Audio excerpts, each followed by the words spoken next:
Novos modelos de família crescem a cada ano no Brasil. De acordo com o IBGE, pelo segundo ano consecutivo, aumentaram os lares chefiados somente por mulheres. São 30% de famílias lideradas por elas. Além disso, os casamentos homoafetivos cresceram 45% nos últimos 4 anos.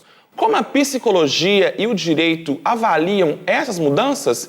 Fique ligado, é o que vamos discutir neste mês no programa 2 Pontos, que começa agora. Brazil not as a regional power, but as a global power. A democracia se fala a verdade. Habemos Papa.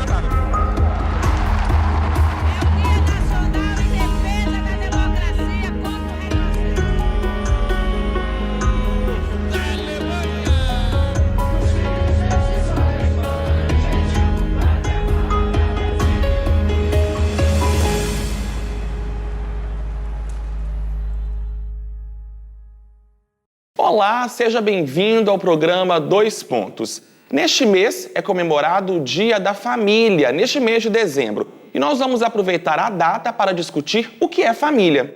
Quem está no nosso estúdio para conversar conosco é a doutora em Psicologia Social e pós-doutoranda em Direito pelo UFMG, Renata Ghislene. E também o professor do curso de Direito da Universidade, Giordano Bruno. Muito obrigado aos dois pela presença. Para a gente começar esse nosso debate, eu queria propor um desafio para os dois. Vamos começar pela Renata, que é trazer para a gente, cada um é de um campo do conhecimento, o direito e a psicologia, apesar de você estar agora fazendo o pós-doutorado com essa interface entre os campos, né? Mas eu queria uma definição, assim, da psicologia para o que é família, Renata. Tá. Bom, primeiro eu acho que é importante a gente situar, né, e apresentar que a psicologia ela é muito ampla, né? Então, assim, ela é dividida em muitas áreas e ela tem muitas vertentes aí e abordagens teóricas, certo?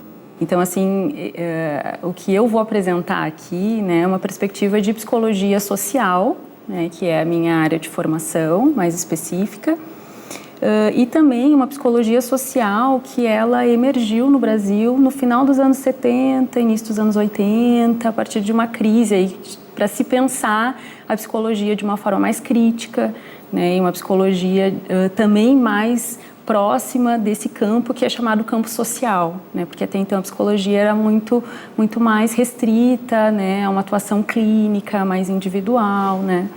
Então essa é uma perspectiva.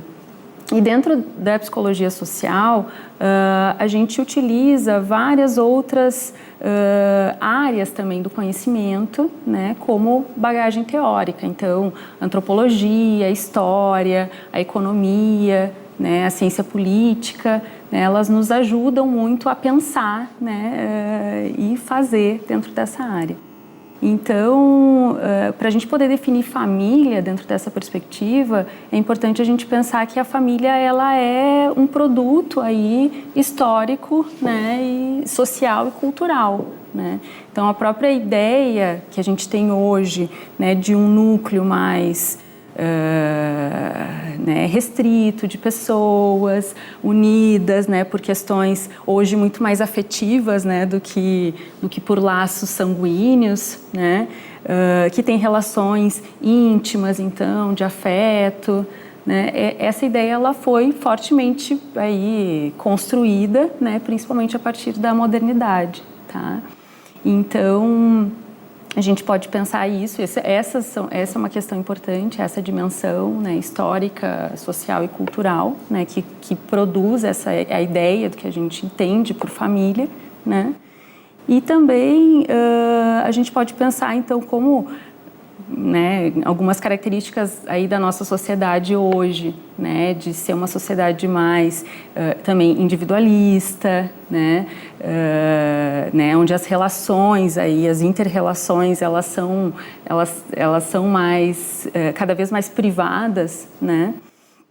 Então a gente pode pensar também que a família ela está num híbrido aí, né, entre público e privado. Né? Então, ela possibilita essas primeiras relações aí que a gente vai ter, né?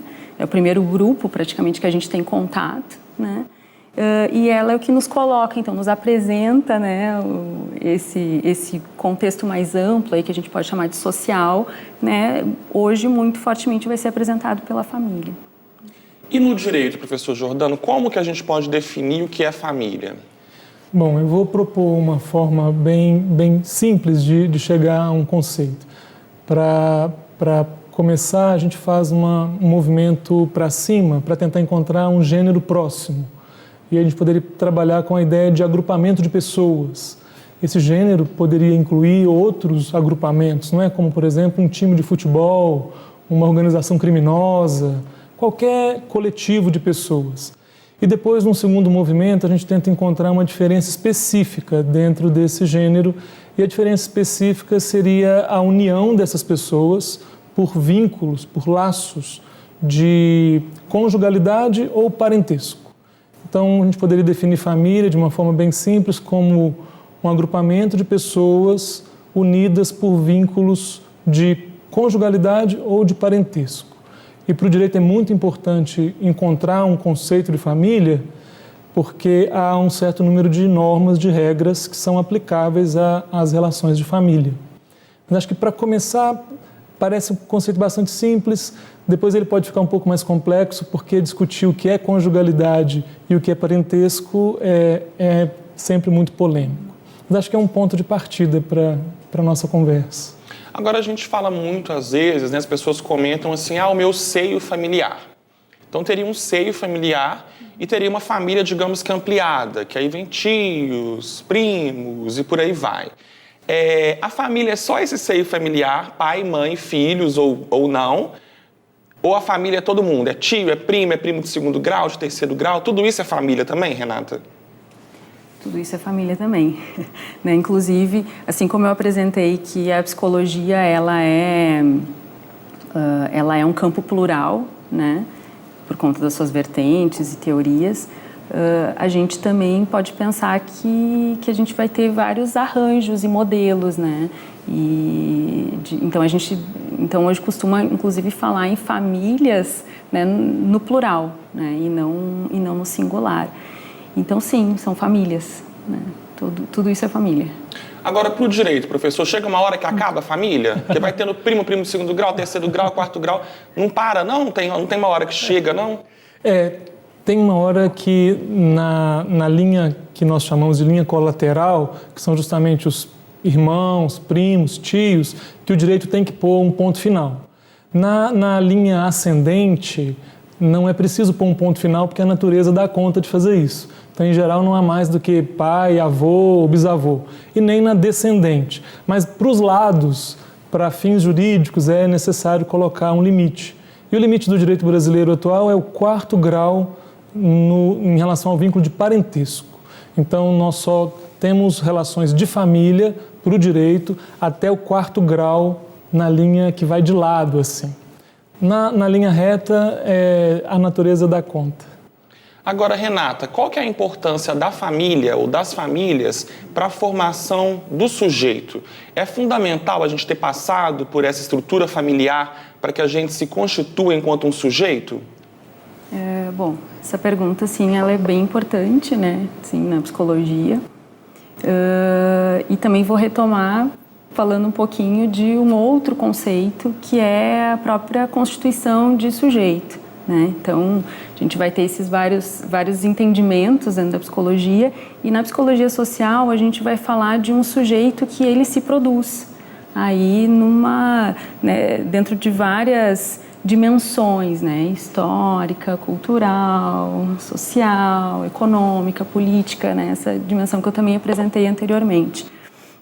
Então, não é um sujeito que está pronto, né, e que ele vai se desenvolver, não. Ele vai se produzindo a partir dessas várias experiências, e que são experiências contextualizadas, né. Então, assim, como hoje a família ela acaba sendo muitas vezes a primeira referência, né, o primeiro grupo social que a gente vai ter contato, então acaba que ela vai ter uma importância, né, bastante forte na constituição aí do sujeito. Mas acho importante a gente lembrar também que também vai ser dentro das famílias que vão acontecer as maiores violências, né? Então, assim, a família, ela é o lugar dos afetos, né? Dos vínculos, né? De relações próximas, né?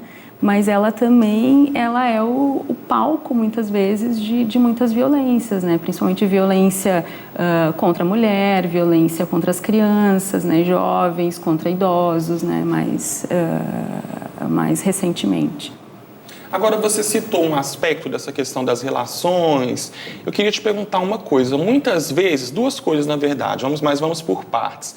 A primeira coisa, muitas vezes as pessoas falam assim: nossa, menino, sua mãe não te deu educação, seu pai não te educou em casa, não. Essa responsabilização dos pais pelo comportamento dos filhos, ela é justa? Porque, às vezes, os pais têm 2 ou 3 filhos, um somente que envereda por um caminho, que tem um comportamento, e nem todos têm aquele comportamento. É justo a gente julgar os pais ou responsabilizar os pais pelo comportamento dos filhos, Renata? Olha, essa pergunta do justo ou não, ela dá, assim, pano para manga, né, para a gente discutir. Mas o que eu, né, como que eu colocaria essa questão, assim, para a gente pensar?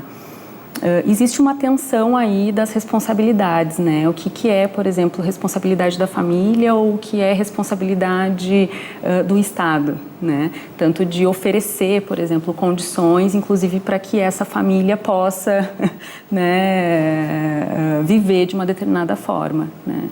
Isso a gente vai ver muito fortemente nas famílias pobres, né? E que precisam, né, acessar uma série de políticas públicas aí porque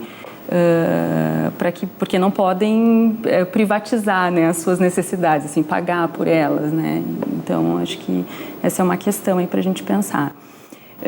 Então, assim, essa tensão, ela é constante, né?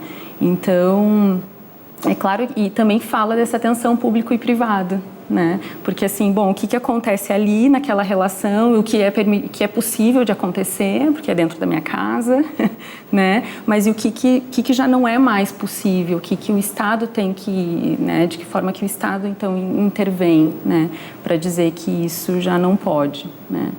Então, acho que essa é uma discussão bem importante. Agora, se ela é justa ou não, né, talvez eu não iria por esse caminho, né? Porque eu vejo muitas postagens hoje em redes sociais de professores dos anos mais iniciais, dizendo que não é papel dos professores ensinar algumas coisas às crianças e adolescentes, que seria papel da família. Como que a gente vai colocar esse limite do que é um papel da educação e do que é um papel dos pais? Pois é, isso também é uma... Né, assim, tentando descobrir, Renata? Não. A gente sempre tem que se questionar a respeito disso, né? Mas, na verdade, acho que o que a gente tem que pensar aí é que também a gente caminha né, no sentido de também buscar uma culpabilização, né, pelos erros, assim. Então, e isso recai, né, e historicamente recai fortemente sobre as famílias, né? Então, ou se não recai sobre as famílias, também vai recair sobre os professores, né? Assim, se pessoaliza, né, essa culpabilização. Então, acho que essa é uma análise importante da gente ter, né?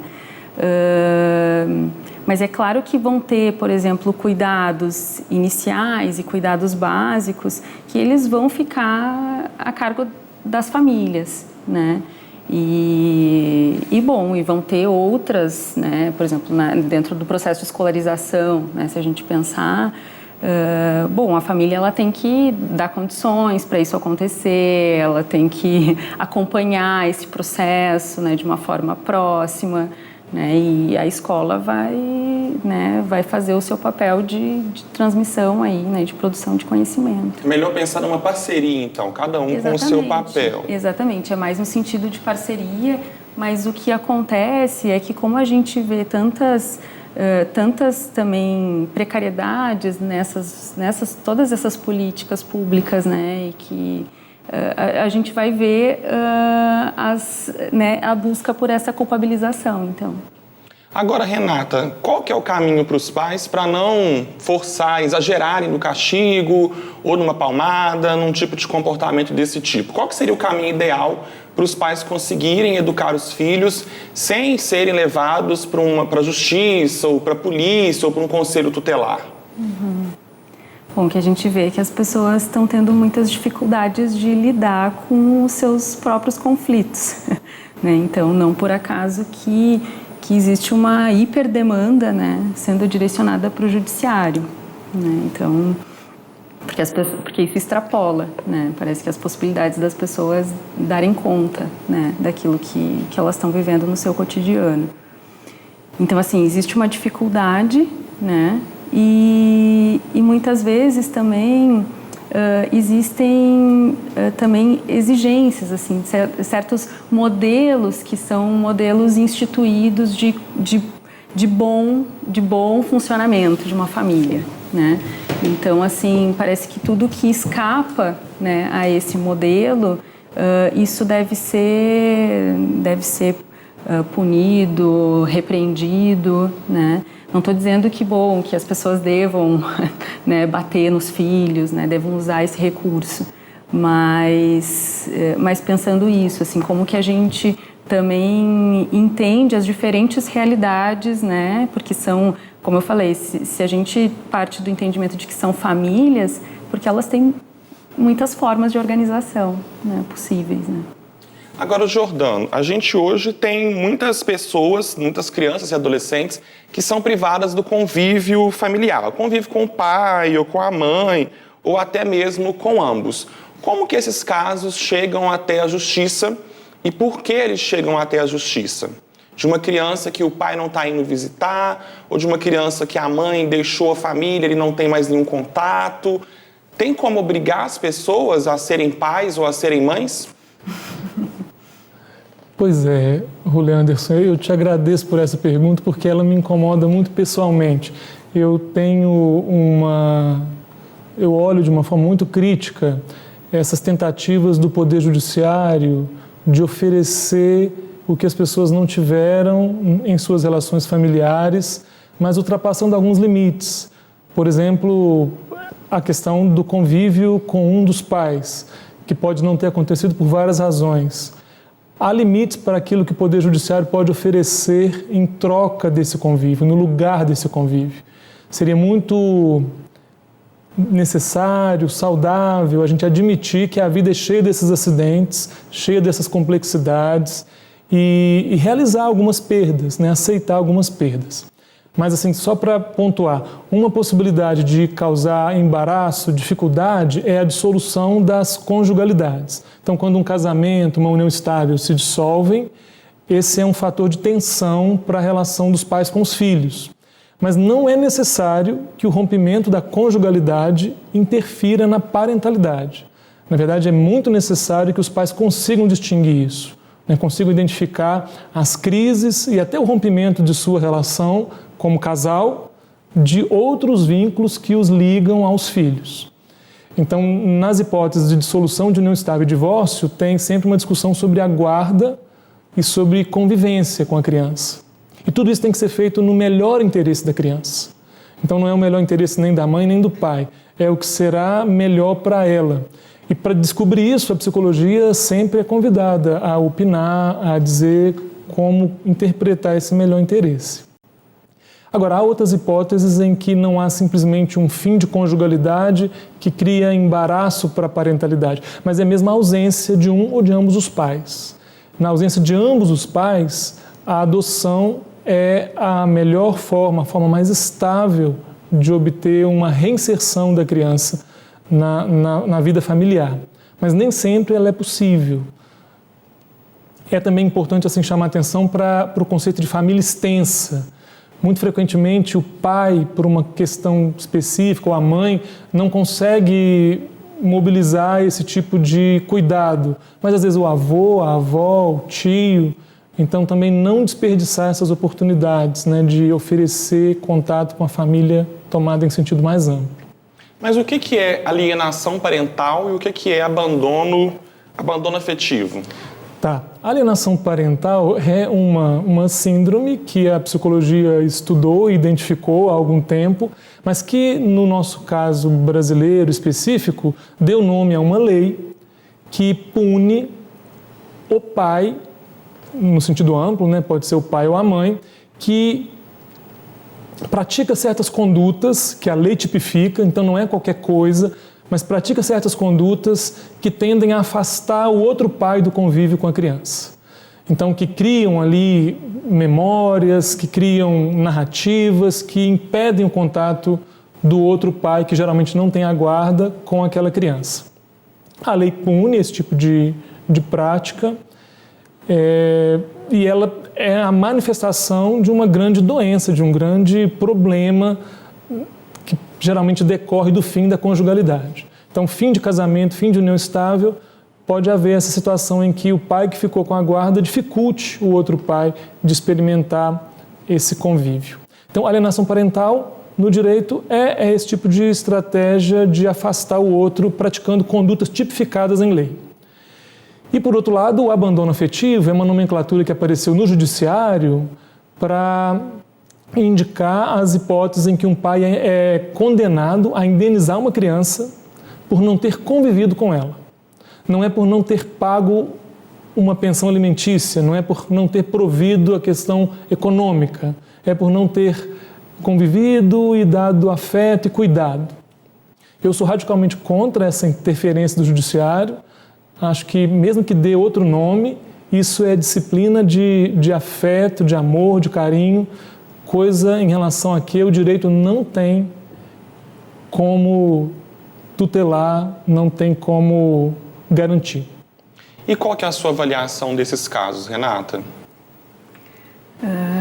Bom, a psicologia tem sido convocada fortemente, né, a atuar nessas situações.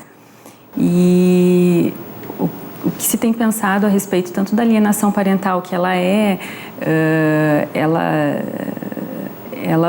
veio a partir de um estudo norte-americano, né, de um psiquiatra, que também tentou inserir ela como uma doença, né, classificá-la como uma doença. Ela não é classificada como uma doença. E, apesar disso, a gente vê isso fortemente colocado nessa legislação aqui no Brasil, né? E o abandono afetivo, bem como o professor Giordano também colocou, assim, de tentar reparar, né, o afeto pela questão material, né? Isso é muito delicado, né? Assim, porque mesmo que existam sofrimentos, isso é fato, assim, um processo de separação, né, seja, né, da forma como ele aconteceu, ele modifica a vida daqueles sujeitos todos, né, que participam muda toda a dinâmica familiar, né, e as pessoas precisam de uma nova configuração. Inclusive, se trabalha com processos de entendimento de processo de luto, né, numa perspectiva de luto, porque sim, a gente se reconstrói como, né, um outro sujeito a partir dessa experiência de separação.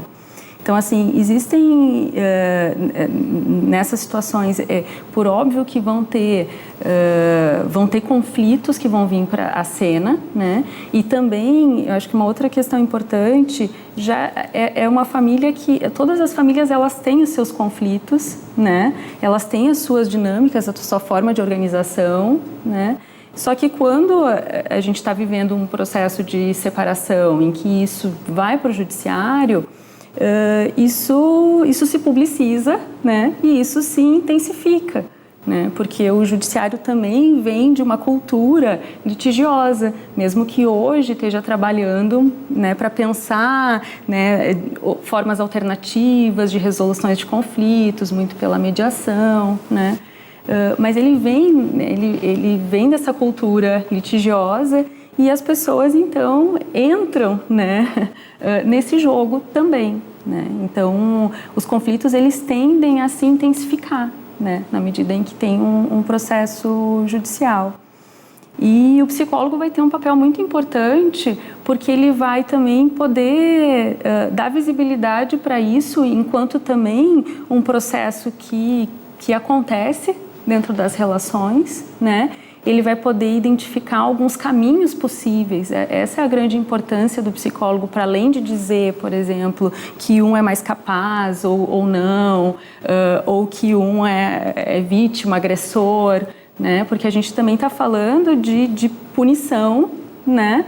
Para pessoas que têm uma relação íntima de afeto, né? É diferente de, por exemplo, eu me envolver num processo em que eu estou processando alguém que bateu no meu carro, né? E que eu não conheço, que eu nunca mais vou ver na minha vida, né? Não, eu estou envolvida num processo, né? Envolvendo um ex-companheiro meu, que eu vivi boa parte da minha vida, que eu tenho filhos, né? Então, assim, claro que também é importante a gente poder identificar abusos, né? Quando isso também extrapola, né? E principalmente a gente poder dar encaminhamentos para que as pessoas possam ter espaços para dar conta desse sofrimento, né?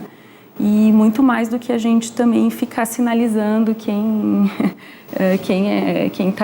tá errado ou não nessa história, né? Agora, as pessoas que estão, os filhos, né, que estão em um contexto do chamado, classificar então como abandono afetivo.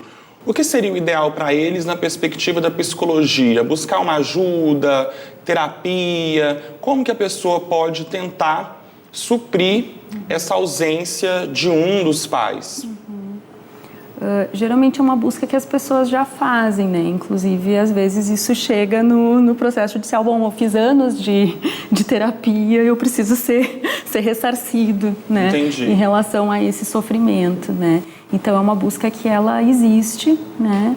E sim, a psicoterapia ela pode ser um caminho, né, para dar conta disso, porque a gente também entende que não vai ser uma compensação financeira que vai dar conta, né, de uma ausência afetiva e tudo mais. Mas as pessoas tomam uma decisão, elas têm um filho, elas tomam uma decisão de não manter contato com aquele filho. Como que é esse outro lado da história? A pessoa decide, eu não quero ter essa família, eu não quero ter contato com esse filho. Isso causa alguma dor para ela por um laço que foi um vínculo que foi rompido. Por que as pessoas decidem não conviver com um filho, Renata? Olha, a gente teria várias respostas aí. Vamos levantar algumas possibilidades, né? Mas a gente está partindo talvez do entendimento de alguém que planeja ter um filho. Né? E mesmo aqueles que planejam ter um filho, eles também, uma coisa é a nossa expectativa, né, em relação a como que vai ser essa maternidade ou essa paternidade, e outra coisa é o exercício de fato, né, real dessa experiência. E também a gente está falando, talvez, pensando aqui num modelo de um casal, então, que planejou, que casou, que se conhece, né? E a gente está falando também, bom, de muitas... Existem muitas possibilidades e formas de um filho, ele também vir a ser gerado, né? Então, assim, acho que isso é importante, né? Vai depender muito também da circunstância aí, e também de muitas mudanças na vida que vão acontecendo, né? Então, assim, existe muitas vezes um projeto de família, né? E daqui a pouco esse projeto ele muda, né? Eu caso, né, com outra pessoa, eu me separo, né? Então, os interesses também, né, vão também mudando. E eu estou falando isso porque a gente também vive numa sociedade que uma característica são os vínculos também muito efêmeros. Mesmo se tratando de vínculos familiares e afetivos, né, nem todo mundo, né, vive a experiência da maternidade ou da paternidade com a mesma intensidade, né? Então eu posso ter um filho como eu, né, troco de carro, né? Então, assim, acho que existe isso também, né, como algo para ser pensado. Agora, professor Jordano, eu tenho uma família, eu sou casado ou não, mas eu estou junto com alguém e tenho um filho. Quais são as obrigações da família para com o filho e quais são as obrigações com o companheiro ou companheira? O que a lei obriga hoje, que é uma obrigação, uma responsabilidade da família? Só uma observação antes de responder Sim. a essa questão específica, para tentar esclarecer melhor esse ponto do abandono afetivo. Eu gosto muito de um autor mineiro, que é inclusive um ex-aluno da UFMG, o João Guimarães Rosa. E lá no Grande Sertão, ele fala muitas e muitas vezes, o Riobaldo, que viver é muito perigoso. Então, para trabalhar com direito, e acho que com psicologia também, a gente tem que aceitar que a vida é perigosa, que as coisas acontecem, os dramas acontecem, que nem sempre aquela relação que se imaginava perfeita vai acontecer. Então, o direito tem que compreender essas dinâmicas e prover algum tipo de solução para elas, mas aceitando que a vida tem esses acidentes. Então, a minha restrição é quando o direito tenta entregar afeto para quem não recebeu afeto, porque não se pode fazer isso coativamente. Imagina o pai num aniversário do filho, tirando foto do aniversário para depois provar que ele foi ao aniversário. É muito melhor que ele não vá, é muito melhor que ele não apareça, do que estar ali só para fazer prova num eventual processo judicial. Agora, o que o direito obriga? Obriga a dar sustento. Isso é obrigatório. Pai ou mãe, amando ou não amando, são obrigados a garantir sustento e podem ser condenados a fazer isso, e se não fizerem, podendo fazer, podem inclusive passar por uma coisa que é muito peculiar, muito única, que é a prisão civil. É a única hipótese que a nossa Constituição e o Pacto de Direitos Humanos admitem de prisão de alguém que não cometeu crime. Não é crime, mas é tão grave que pode levar uma pessoa a ficar presa. Então, garantir sustento é um dever que o direito consegue fazer. Por quê? Porque para garantir sustento não tem que mexer no coração. Então, o direito consegue fazer isso. É uma exterioridade, não é uma interioridade. Além disso, há deveres de cuidado, educação, mas quando eles não são obedecidos, o que acontece? O pai que não os cumpre é proibido de fazer, ele é suspenso desses poderes, mas não é obrigado a fazê-lo obrigatoriamente. Então a punição para o pai é impedi-lo de fazer. Não entendi. Então, olha, o pai e a mãe têm deveres para com os filhos, havendo ou não união matrimonial entre eles ou união estável entre eles. Um dos deveres do pai é sustentar. E se ele não cumpre esse dever, ele pode ser obrigado a fazer isso coativamente, né, por meio de uma sentença. Há outros deveres também, de dirigir a educação, de dar cuidado, de dar afeto. Mas esses não têm como serem impostos coativamente. O pai que falha nesses deveres, ele não pode ser obrigado a cumpri-los. Ele vai, na verdade, poder ficar sujeito a perder a sua atuação sobre o filho. O direito, na verdade, vai tirá-lo de cena para, eventualmente, colocar uma família substituta ou deixar que apenas um dos pais exerça esse poder. Perder a guarda? Pode implicar nisso, na perda da guarda e de outras características do poder familiar. Então, eu dividiria a resposta à sua questão nesses dois tipos de dever. Um dever de sustento, que é exterior e econômico, e outros deveres que não podem ser cumpridos sem que tenham ressonância com o carinho, o amor e o afeto. Esses, se não forem verdadeiros, é melhor que não sejam de outro modo. Então, a meu ver, a solução tradicional do direito é muito adequada. Essa inovação, e aí eu tenho que fazer uma ressalva, né? Em geral apresentam-se as inovações como sempre positivas, mas essa do abandono afetivo pode ter as melhores intenções, mas ela cria uma tensão na dinâmica pai-filhos, que é a de inserir esse elemento de artificialidade. Já não será possível saber se o pai está presente na festa porque quer ou porque tem medo. E eu prefiro que, se não for por amor, que ele não apareça.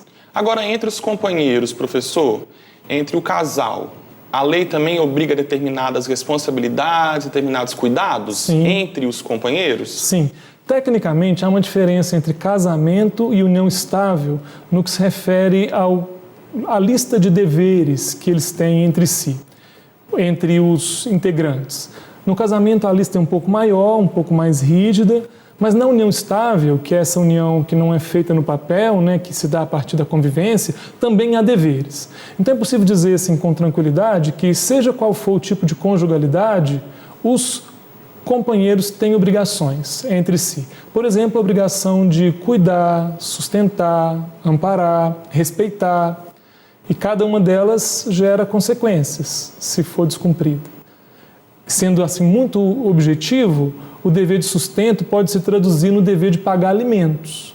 Quando o casamento se dissolve ou a união estável se dissolve, um dos ex-companheiros pode ser obrigado a sustentar o outro por um certo período ou de acordo com certas condições. É uma dimensão do dever de sustento. Agora, Renata, você falou com a gente mais cedo que o ambiente familiar também pode criar alguns cenários de violência. Nós temos hoje muitos registros, né, e relatos, inclusive em redes sociais, sobre relacionamentos abusivos. Esses relacionamentos abusivos não só entre um casal que está unido ali, afetivo sexualmente, mas também abusivos de pai para filho, de filho para pai também, com idosos. Como que a gente hoje pode viver uma relação familiar com pessoas tão íntimas sem cair nesses abusos psicológicos, nesses transtornos que a gente pode gerar para o outro? As nomenclaturas talvez sejam novas, né? Mas as dinâmicas e as violências, elas têm mais tempo, né? Então é claro que né, as pessoas elas têm identificado como relações abusivas quando as relações elas ultrapassam alguns limites aí, né, de respeito, de convivência, né? Isso pode se tornar também uma violência, né? Pode vir a ser uma violência. Agora, acho que, né, dialogando também um pouco com o professor Giordano colocou anteriormente, a gente tem que cuidar também para não viver sob um regime de tutela das relações, né? Porque parece que qualquer desvio pode vir a ser, né, enquadrado, né, numa categoria aí jurídica ou então psicológica, né, de patologia e tudo mais. Então, assim, eu acho que isso a gente tem que cuidar, porque a gente também pode viver numa artificialização, né, das relações. E também a gente pode também viver sob esse regime das vigilâncias, né? Assim, bom, quem que está infringindo o que, né, de que forma, né? Então, assim, acho que isso é importante, né? E também a gente poder pensar como que essas relações, como que cada um tá, como cada um se sente, né, nessas relações. Acho que isso é importante também. Mas a família, como que ela pode criar um cenário assim mais saudável? Às vezes as pessoas ficam só no WhatsApp, sabe? E não conversam entre si fora desses espaços virtuais. Seria interessante para a família ter um momento para um dizer para o outro, olha, eu não estou gostando disso, eu não estou gostando daquilo. Esse tipo de experiência pode ser saudável, Renata? Sem dúvida, né? Acho que também isso, a gente, né, pensando na produção de subjetividade, né, que eu falei antes, essa também é uma outra marca do nosso mundo, né? No contemporâneo, são o uso das várias tecnologias, né? E isso tem impactado diretamente as relações. Então, as pessoas elas têm se conectado muito mais virtualmente do que presencialmente. Isso tem efeitos, né? Das mais variadas ordens. Então, não se trata também da gente viver numa tecnofobia, né? Então também não vou mais ter celular, né? Às vezes dá vontade também, né? Assim, não vou ter celular, tem gente que fala, agora eu vou passar por um detox, né? Um detox das tecnologias, que é importante também. Mas assim, como que a gente pode usar isso ao nosso favor, né? Então, assim, é claro que a gente poder estabelecer relações onde a gente dialogue, troque, converse, isso é bom, né? Isso é saudável, independente do contexto, né, que se vive, nas relações familiares mais ainda, porque são pessoas, né, a gente supõe próximas, né. Agora, professor Jordano, os estudos do IBGE mostram que hoje em dia 30% das famílias, pelo menos 30% das famílias, são chefiadas por mulheres. Não tem aquela chefia tradicional do homem liderando, encabeçando ali aquela família. Essas mudanças nessas constituições familiares, né? A família chefiada pela mulher, os casais homoafetivos, isso é um desafio para que o direito, né, consiga acompanhar as transformações sociais? Sim, de alguma forma, o direito tem que oferecer resposta para todo tipo de dinâmica social. Em alguns momentos, ele oferece a resposta internalizando o comportamento social e dando a esse comportamento uma disciplina específica. Em outros momentos, ele não oferece uma disciplina específica, uma disciplina familiar. Vou te dar exemplo de um tema que ainda não tem uma resposta clara no direito brasileiro, que são as famílias ou as conjugalidades poliafetivas. Então, uma conjugalidade formada por 3, 4 ou 5 pessoas. Há uns cartórios que acabaram registrando uniões assim, mas o Conselho Nacional de Justiça proibiu os cartórios de fazerem isso. Isso significa que há uma linha que vai separar relações conjugais que o direito acolhe e disciplina de outras que o direito não acolhe e não disciplina, o que não significa que elas fiquem no vazio, porque há regras jurídicas que vão se aplicar a elas. Se houver uma agressão, há uma regra. Se houver formação de patrimônio comum, há outra regra. Mas essa linha vai passar de alguma forma em algum lugar. Então esse é um tema que está em debate, os autores discutem, o judiciário é provocado frequentemente e é preciso dizer se o direito reconhece ali uma união conjugal e, portanto, uma família, ou disciplina de algum outro modo. Aí tem vários elementos que serão considerados numa decisão como essa. Então, de alguma forma, toda dinâmica social provoca o direito que oferece uma resposta. No caso da família monoparental, a família formada por um dos pais e os filhos, é uma resposta já muito antiga, tradicional, e a própria Constituição da República disciplinou e ofereceu uma proteção a esse tipo de família. A família formada por uma conjugalidade feita por pessoas do mesmo sexo não teve na Constituição uma manifestação explícita e não teve ainda na legislação, mas tem uma decisão do Supremo que estende a união entre pessoas do mesmo sexo às mesmas regras da união estável. Então, de alguma forma, o direito também incorporou e disciplinou essa união, oferecendo a ela as mesmas regras da união estável. E, por consequência, é possível também convertê-la em casamento, porque a lei garante a conversão da união estável em casamento e a própria realização do casamento.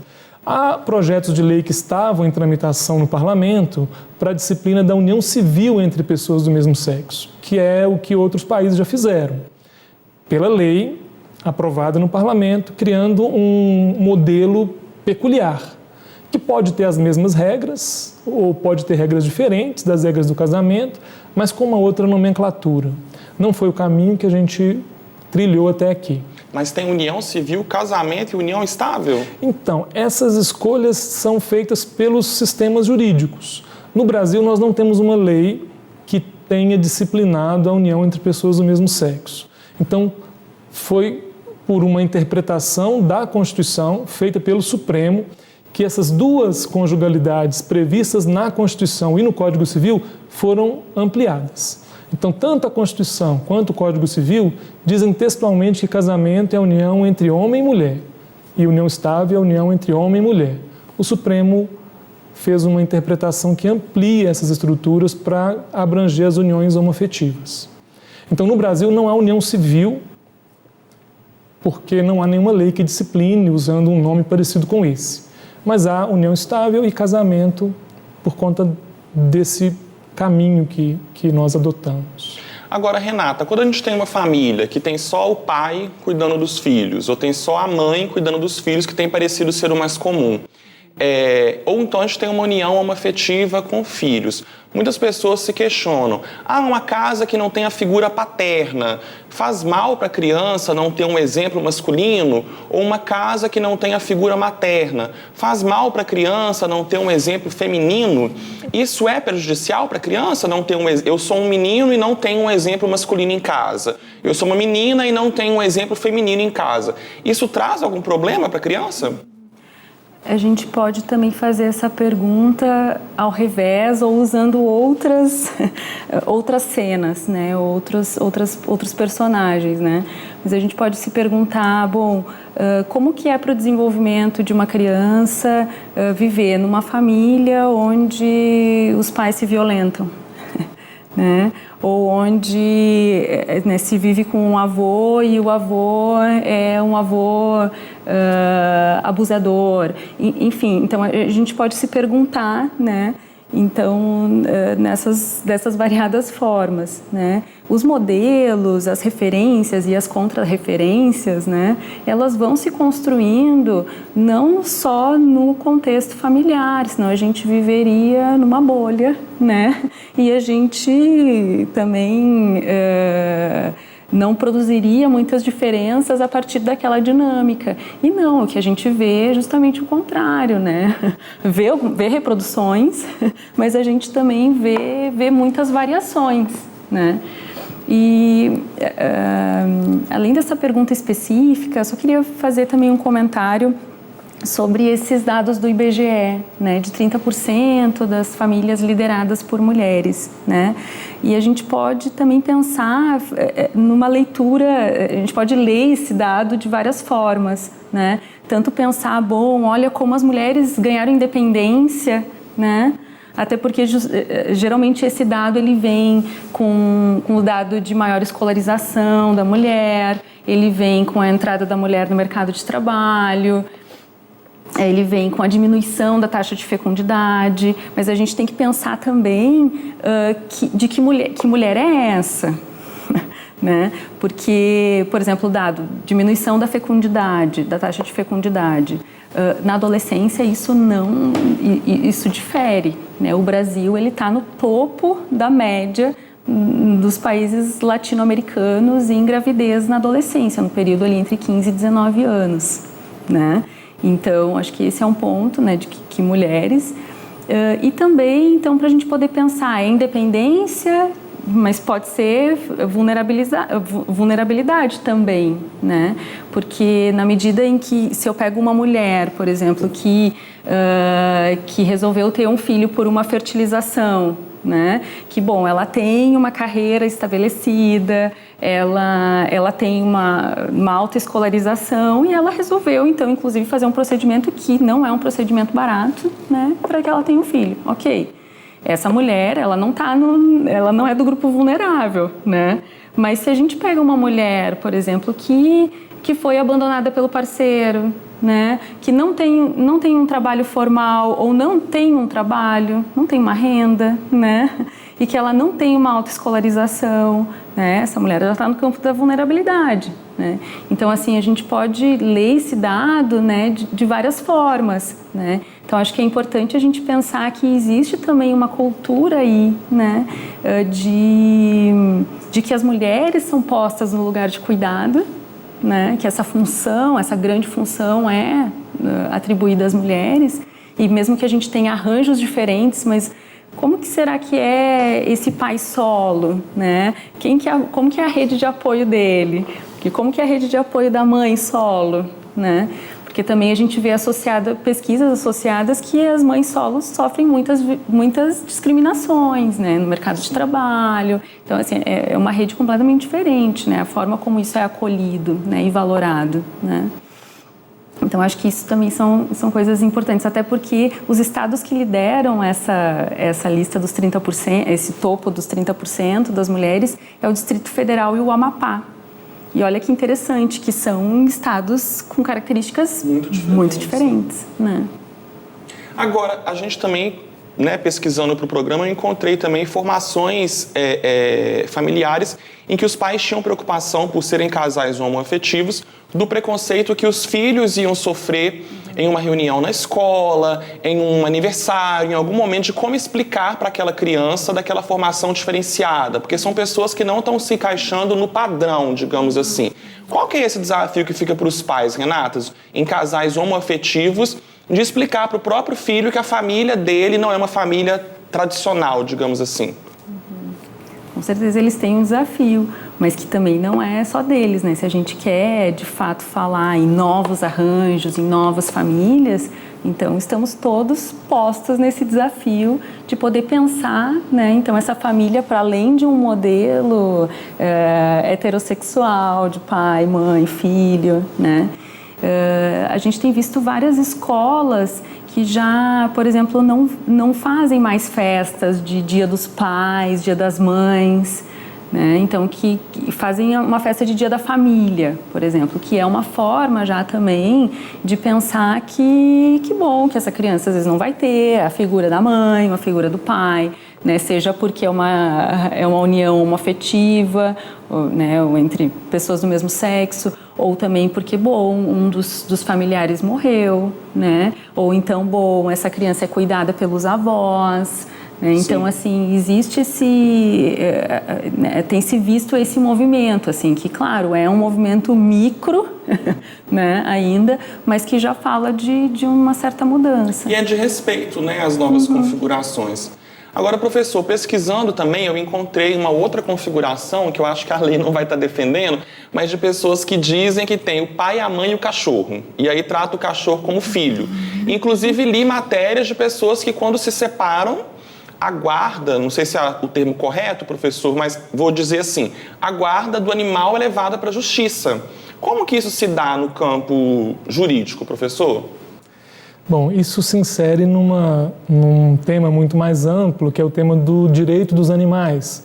Há uma corrente que advoga que os animais deveriam ser considerados sujeito de direito, os animais não humanos, fundamentalmente porque não conseguem perceber, esses teóricos, nenhuma diferença ontológica entre os animais humanos e os animais não humanos.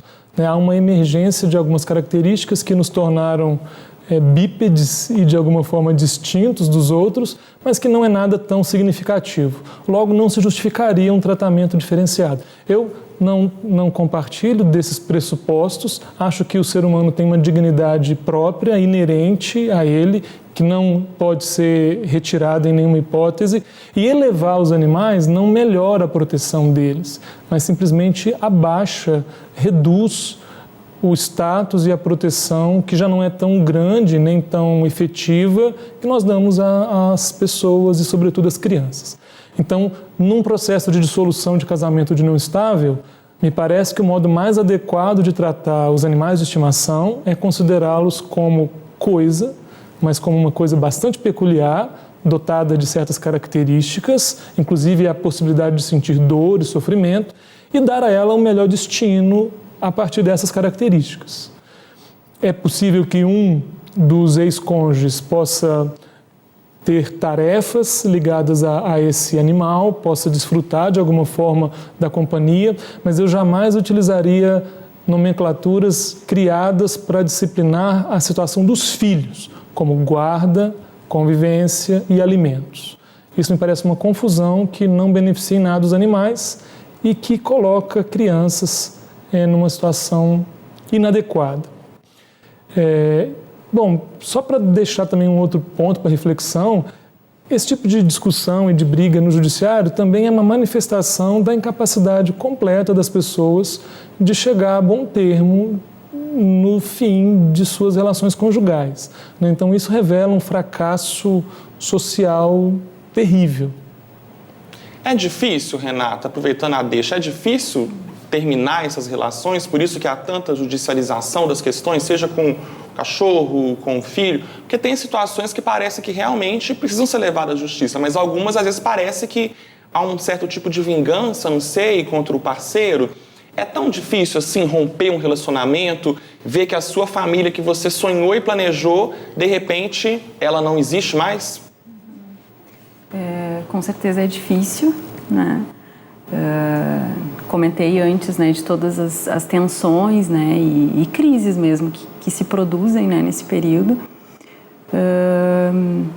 Mas eu acho que também, né, existe uma produção aí social, né, de que o judiciário ele tem que ser o palco para resolver isso, né, que fala, né, acho que fala sim da dificuldade e incapacidade das pessoas, mas que também, numa certa forma, também foi produzido por nós, né, enquanto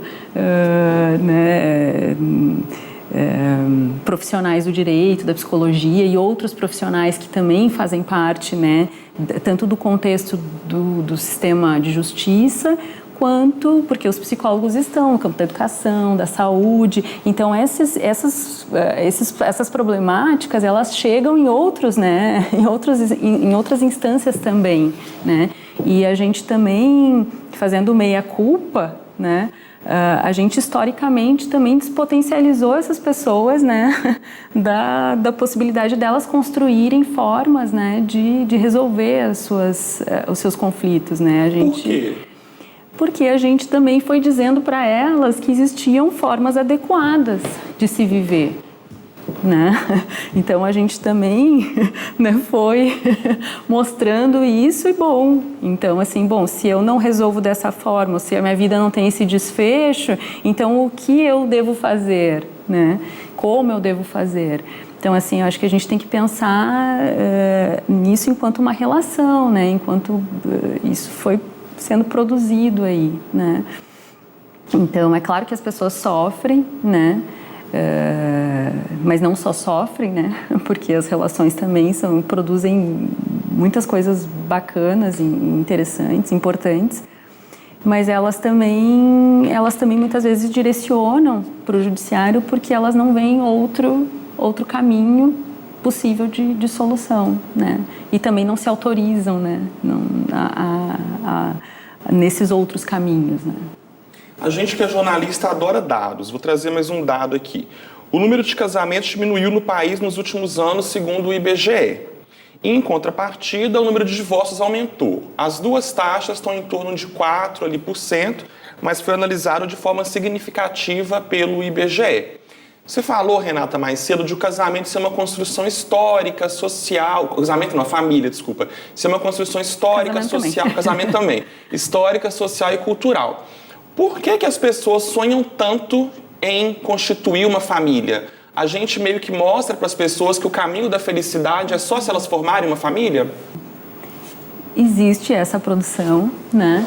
Enquanto um modelo instituído aí de felicidade, né?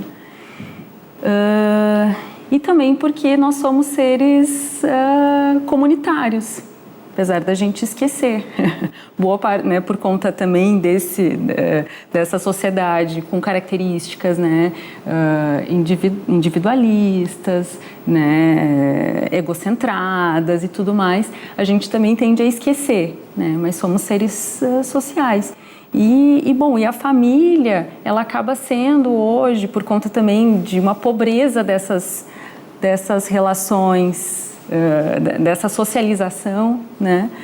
A família acaba sendo então essa primeira possibilidade aí esse grupo onde a gente vai ter essa experiência, né? E também porque existe, como eu falei, dentro de um modelo instituído, né? Isso é valorado socialmente, né? Constituir uma família, ter filhos, né, ter uma relação estável, monogâmica, né, isso tudo são atributos, né, que se colocam aí nesse modelo, né. Agora, professor, dentro desse modelo da família, que a gente já falou como que o campo jurídico vai ver isso, né?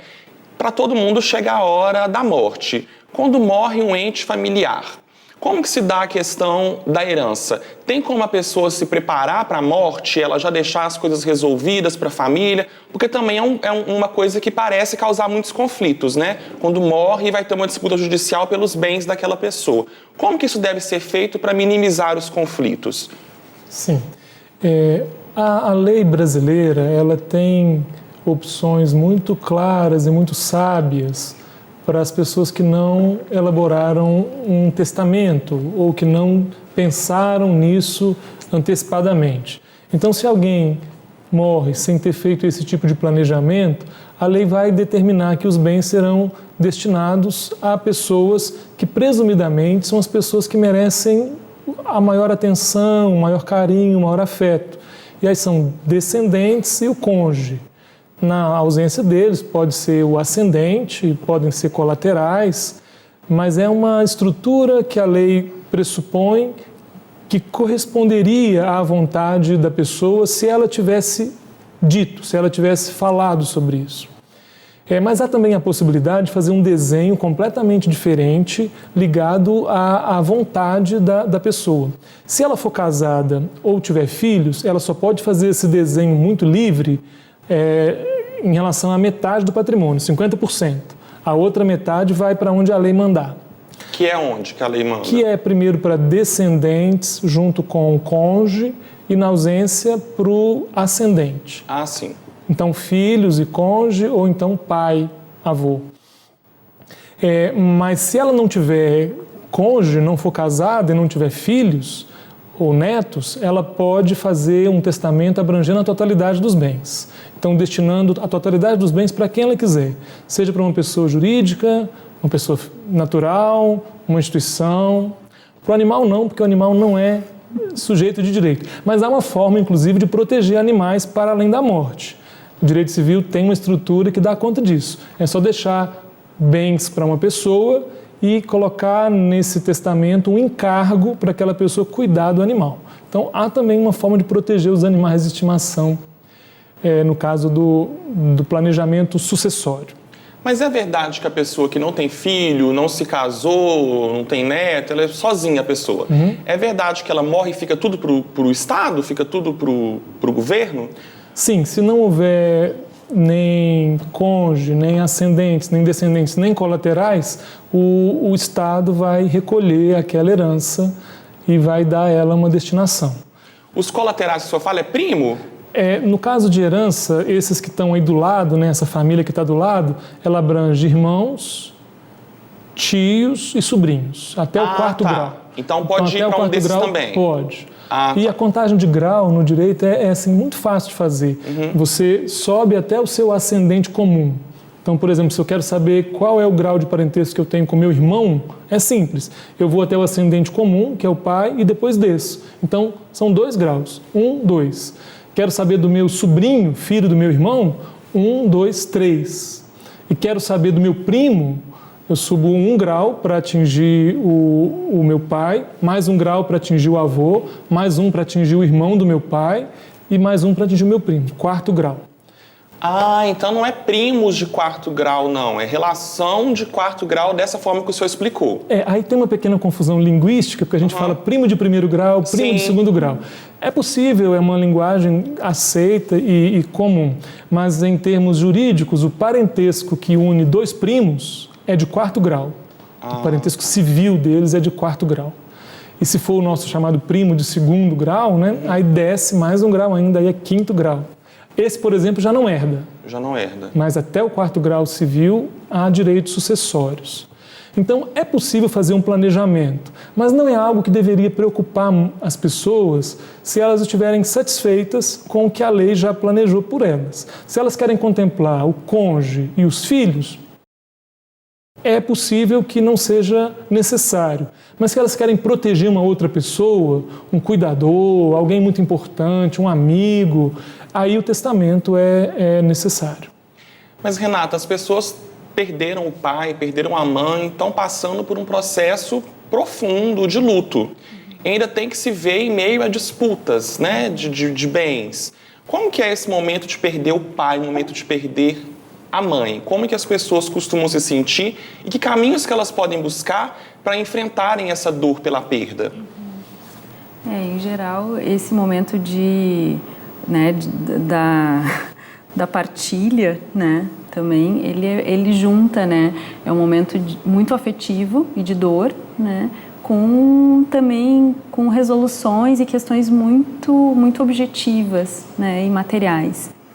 E bom, o que costuma acontecer, né, é vir à tona também muitas questões referentes a cuidado, é a monetarização, por exemplo, do afeto, né? As pessoas tentam, não é a monetarização, mas assim, a matematização, né? Então, assim, o quanto eu cuidei mais. Então, assim, eu deveria ter mais direito, né, a essa herança. Então, assim, muitos conflitos dessa ordem, né? Então, a gente costuma dizer na psicologia que muitas vezes as pessoas vão discutir questões materiais e concretas, vão brigar, né? Então, estou brigando pelo número de xícaras, ou estou brigando né, pelo livro, pelo tapete, mas é porque elas estão tentando uma forma de expressar aquilo que é da ordem do afeto e das emoções, né? Então, assim, e as pessoas têm um tempo que também não é um tempo, que é um tempo cronológico e emocional que se misturam ali, né? E o tempo jurídico, de um processo jurídico, né? Então, agora, é bem pra complexo. gente... Desculpa te interromper. Para a gente encerrar o programa, o nosso tempo chegou ao fim. Eu queria que cada um deixasse um recado para quem está assistindo. A gente está agora em dezembro, final de ano, chegando aí um novo ano. E essa época de Natal, a família se encontra e pode ser muito prazeroso ou muito problemático. Então, Renata, deixa um recado para o público, para eles refletirem agora nesse final de ano e terem um convívio mais prazeroso com as famílias. Bom, esse é o desafio, um grande desafio, né? Mas eu diria que talvez isso não tenha, a gente poder refletir, pensar sobre as relações, né? E pensar sobre esses modos aí mais instituídos, né? Se a gente quer pensar em mudanças e outras formas de convivência, a gente tem que colocar isso em questão não só no mês de dezembro, né? Não deixar só para o Natal, para as festas de final de ano, né? Mas a gente poder pensar e fazer coisas diferentes todos os anos, todos os dias do ano. E o senhor, professor, qual que é o recado? Tá. Primeiro, assim, agradecer a possibilidade de estar aqui com você, com a Renata. O conflito é uma dimensão necessária da vida, não é? Sobretudo da vida entre pessoas que se gostam. Então, nas relações de família, o conflito vai estar sempre presente. Pode ser, então, que uma coisa saudável seja reconhecer a presença do conflito, a impossibilidade de evitá-lo, de afastá-lo, de eliminá-lo, para quando ele emergir, não imaginar que é algo tão extraordinário, para dar um tratamento mais adequado ao conflito.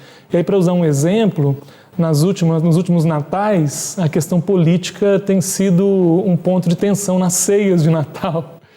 E ela vai sempre aparecer. É possível que haja um familiar que tem uma trajetória à esquerda e outro à direita. Seria bom se eles conseguissem apresentar seus pontos de vista, deixar claro o modo como pensam, mas depois participarem alegremente da ceia de Natal. Então, muito obrigado aos dois pela participação e aqui pelo nosso debate. A você que está assistindo a gente, muito obrigado pela audiência, um 2020 de muita felicidade e a gente se encontra então no ano que vem. Obrigado pela companhia e envie críticas e sugestões para o nosso e-mail tvufmg@ufmg.br. Até o ano que vem.